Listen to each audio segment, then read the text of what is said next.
For this video, we're going to take a look at gravity wheels. There are many types. The Bhaskara wheel is one of the more common that you see on YouTube. It was invented in 1150 by an Indian mathematician in an attempt to create a perpetual motion machine. The wheel consisted of curved tilted spokes partially filled with mercury. The idea being that once you induced rotation, the mercury would flow from one side of the spoke to another, creating an equilibrium of continued rotation. This one in particular is composed of salt mixed with water in plastic bottles attached to a bicycle wheel with zip ties. If you analyze it closely, what's actually causing the wheel to rotate is an air hose just outside of the screen. The sound was cut to cover that up. But there is a segment in the video where a little boy comes running up to the wheel and you see the air from the hose blowing his shirt. Here's another one from a different channel that's owned by the same person. In this video you can hear the air hose when he moves the camera close to the wheel, and the sound subsides as he moves it away. Here's another example of one that's rotating by the use of an air hose. This particular channel has quite a few supposed perpetual motion devices. Some are obvious fakes and some are less obvious, but they're all nicely done and the videos are fun to watch. I'm not pointing this out to attack either of these YouTubers. They're just doing what they do and making money off their channels. In analyzing gravity wheels, though, it's important to detail how they work or fail to.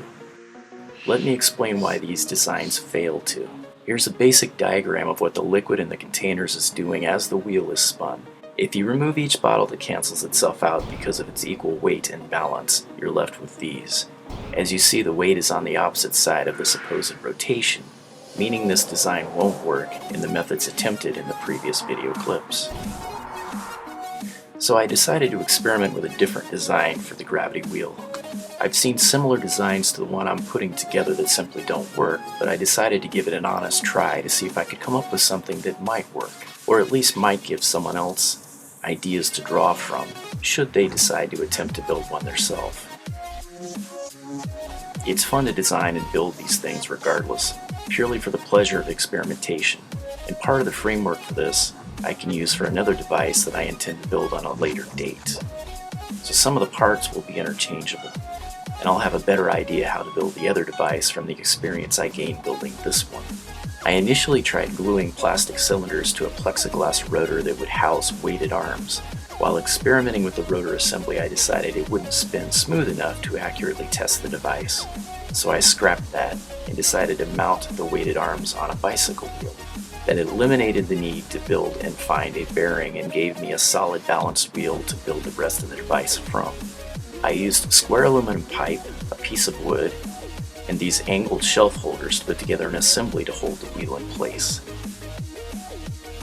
I wanted to keep the weighted arms inexpensive in case I needed to tweak the design later, so I bought a couple of packs of these paint mixers, inexpensive hinges, and thin square wooden pole to assemble the arms. A 1/2 inch diameter metal pole to cut into 1.5 inch pieces for the weights, a few screws, nuts and bolts, and a couple boxes of assorted springs I picked up. I picked up most of the parts from Home Depot with the exception of the springs and some zip ties I picked up from Harbor Freight. This is a basic diagram of how the weighted arms are put together.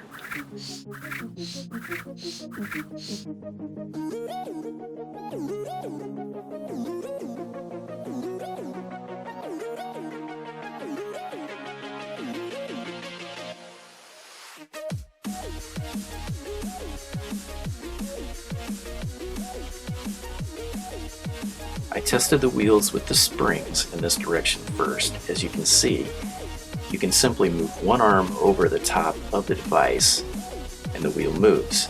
So if you found a way to keep the arms in this position dropping faster, the wheel would probably rotate.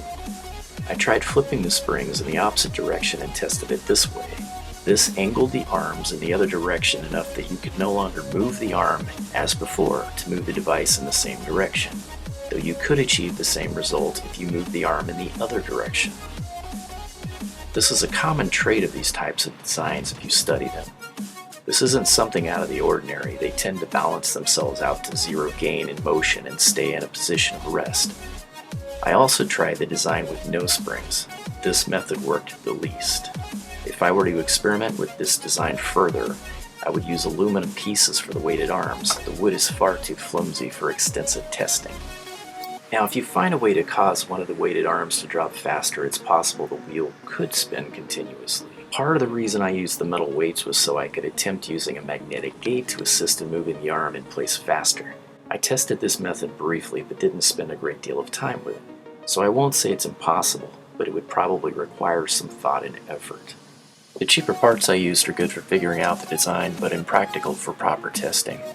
The arms should all stand upright like this one, but as you can see, the wood warps pretty quickly. This is the way I would alter the design to give it a better chance of working. Even with the aluminum parts, I don't think it would work without the addition of a magnetic ramp to create an effect similar to that of a magnetic accelerator. The metal cylinders would replace the steel ball, and the magnets would need to be aligned in an arc shape to create a ramp that pulls away the cylinder at the right moment to combine momentum and gravity in order to break away from the ramp. I believe that would be the best method to make this design work. I may test it out at some point, but I'm sharing the information in case someone else would like to give it a try. Most gravity wheels make use of gravity alone to attempt to induce rotation. I believe you need to apply leverage or the use of magnets to have a better chance of achieving success. While I believe it might be possible to build a self-rotating wheel that uses gravity to induce rotation, it would be a very delicate process to design and build. You need a wheel that's properly balanced and a high-quality bearing to even properly test a design. The parts need to be precision-made, assembled accurately, smooth and fluid in movement.